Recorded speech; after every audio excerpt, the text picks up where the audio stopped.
on the other side of this thing for Florida State offensively, I think they want to give you the special effects game plan. You know what I'm saying? We're talking pyrotechnics. We're talking a little CGI. We're talking Michael Bay Transformers kind of stuff. Kato, Michael Bay Transformers, correct? We're one on the Michael Bay references here. Florida State, they want to do a lot of window dressing with Gus Malzahn. And window dressing is a term you hear a lot of like analysts say whenever you're watching, your favorite pregame show. All that means pre-snap movement. I'm trying to make sure my linebackers, my safeties have a lot to look at.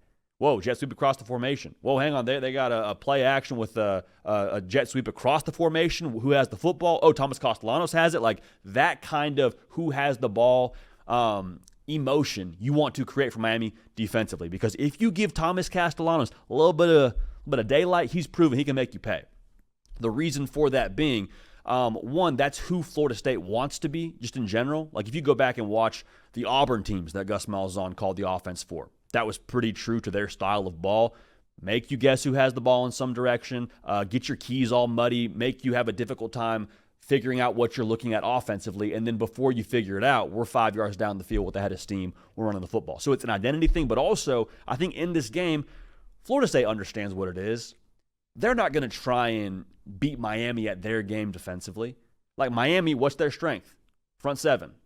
We talked about Ruben Bain already during this show. They understand they're not winning this game going north and south.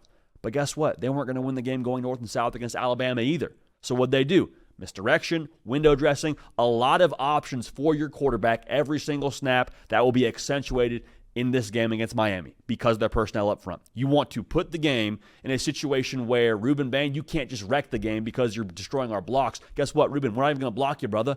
We're going to read the heck out of you. And then at any point in time, whatever you do, you're wrong. So you want to take away the inside zone on the dive? Great. Be my guest for. But understand, Thomas Castellanos out the back door with it, and he's either running it or throwing it, and we're living that way. So that's, I think, one part of this. The other part of this, though, is Gus Malzahn. It's a run-to-pass offense. It's an explosive offense through the air. Florida State doesn't throw it a lot, but when they do, they're taking shots downfield. I just have a certain feeling in this game, in this spot. If you're Florida State, you're at home, want to keep the crowd engaged. You watch Miami on defense. I told you, Florida State, they're aggressive. Miami's the same way. They want to attack you at the line of scrimmage. That second and third level wants to get down there with bad intentions, make a tackle for a loss. So if I'm Gus Malzahn, I'm sitting back there and saying, okay, hey, Tommy C, early, might be able to get these guys, man.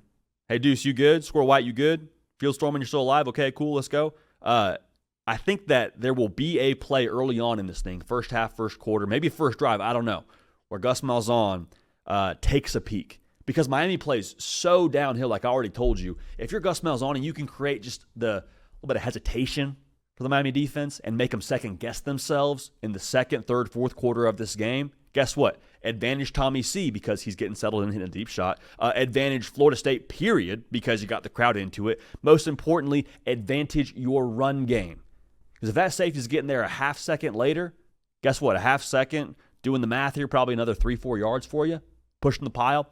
Much more livable second and third down situations. That is big time for Florida State when it comes to the flow of this game. Because as explosive as Florida State is offensively, they're still in a lot of ways an option style of offense. They still want to test your discipline, but most importantly, they want to live in a situation where they can run it or throw it on third down.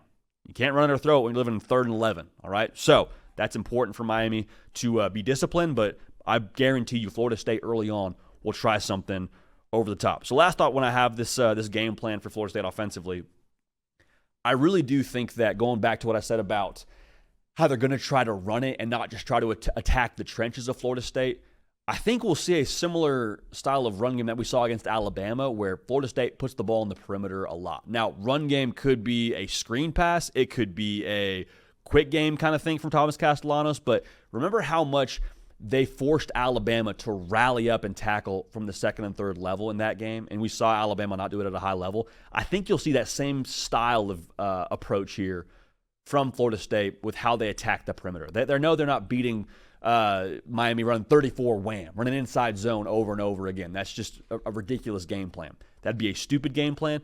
Gus Malzahn's not a stupid person. You'll see them attack the perimeter and try to win that way with misdirection, with tempo, with all those things, and then take shots when they get Miami where they want them. And also, I think early on, set the tone. So the game plan for Florida State will be that. Special effects, misdirection, tempo, Castellanos doing his thing with the perimeter run game. And I can't wait to watch it, dude, because that's going to be just fun to see Florida State and Miami playing a game that matters in the context of a college football season.